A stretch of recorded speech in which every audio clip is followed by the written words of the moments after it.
ఇక ఇవాళ AP cabinet కీలక సమావేశం జరగబోతోంది. జిల్లాల పునర్విభజన, పీపీపీ విధానం, ఋషికొండపై ప్రధానంగా చర్చించబోతున్నారు. అమరావతి అభివృద్ధిపైన చర్చించబోతోంది కేబినెట్. జిల్లాల పునర్విభజనపై ఈ భేటీలో ఒక తుది నిర్ణయం తీసుకోబోతున్నారు. కేబినెట్ నిర్ణయం తరువాత జిల్లాలపై ఈ నెల 31న నోటిఫికేషన్ కూడా రిలీజ్ చేయబోతున్నారు. ఇప్పటికే 927 అభ్యంతరాలపై మంత్రులతో చర్చించారు సీఎం. ఇక ఏపీలో కొత్త జిల్లాల ఏర్పాటుపై ఆసక్తి నెలకొంది. అంతా ఓకే అనుకుంటున్న సమయంలో పలుచోట్ల నిరసనలు భగ్గుమంటున్నాయి. ఈ పరిణామాల క్రమంలో ఇవాళ కీలక నిర్ణయాలు తీసుకోబోతోంది కేబినెట్.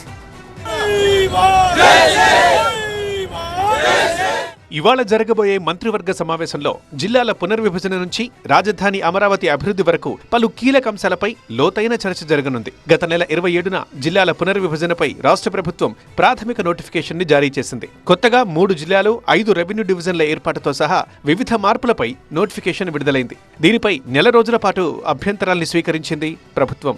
రాష్ట్ర వ్యాప్తంగా మొత్తం 927 అభ్యంతరాలు, సూచనలు రాగా వాటిపై క్యాంపు కార్యాలయంలో మంత్రులు, అధికారులతో సీఎం చంద్రబాబు సమీక్ష నిర్వహించారు. మార్కాపురం, మదనపల్లి, పోలవరం జిల్లాల ఏర్పాటుపై ఇప్పటికే సూత్రప్రాయంగా నిర్ణయం తీసుకున్నారు. అయితే మదనపల్లి జిల్లా ఏర్పాటు తర్వాత అన్నమయ్య జిల్లా భవిష్యత్తుపై తీవ్ర చర్చ జరుగుతోంది. మదనపల్లి జిల్లా ఏర్పాటుతో అన్నమయ్య జిల్లాలో కేవలం రాజంపేట, రాయచోటి, రైల్వే కోడూరు అవే 3 నియోజకవర్గాలే మిగిలాయి.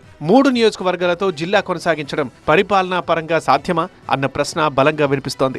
దీనికి తోడు అభివృద్ధి పనులు, నిధుల కేటాయింపులు, అధికారుల సమన్వయం వంటి అంశాల్లో సమస్యలొస్తాయన్న అభిప్రాయం అధికార వర్గాల్లో వ్యక్తమవుతోంది.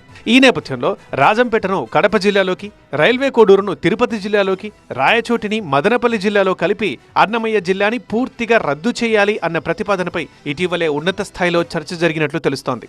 అయితే ఈ ఆలోచనపై రాజకీయంగా భిన్న అభిప్రాయాలు వ్యక్తమవుతున్నాయి. రాయచోటిని తీసుకెళ్లి ఒక మదనపల్లి, కోడూరును తీసుకెళ్లి కడపలో, లేకపోతే రాజంపేటను తీసుకొని తిరుపతిలో వేయాలని నిన్న సూచనప్రాయంగా ఏదో అంగీకరించిన పేపర్లో చూసాం. కానీ మేమైతే విశ్వసిస్తున్నాం, రాయచోటిని అయితే ఎక్కడికి మార్చేది అంటుండదు. మా సోదరులైన మండిపల్లి రామప్రసాద్ రెడ్డి గారు, సహజేంద్ర మంత్రివర్యులతో దీని యొక్క ఆవశ్యకతను మాట్లాడుతున్నారు. ఖచ్చితంగా మన రాయచోటిని మన అన్నమయ్య జిల్లా హెడ్ క్వార్టర్గా నిలుపుకునేదానికి మరియు అన్నమయ్య జిల్లాలను పునరుద్ధరించుకునేదానికి మన రాయచోటి ప్రజలు ఎంత కంకణబద్దులై ఉన్నారో. ఇప్పటికే జిల్లాల పునర్విభజనపై అనేక ప్రాంతాల్లో అసంతృప్తి ఉన్న వేళ రాయలసీమలో ఒక జిల్లాను పూర్తిగా రద్దు చేయడం రాజకీయంగా ప్రతికూల సంకేతాలు పంపుతుందన్న ఆందోళన వ్యక్తమైంది.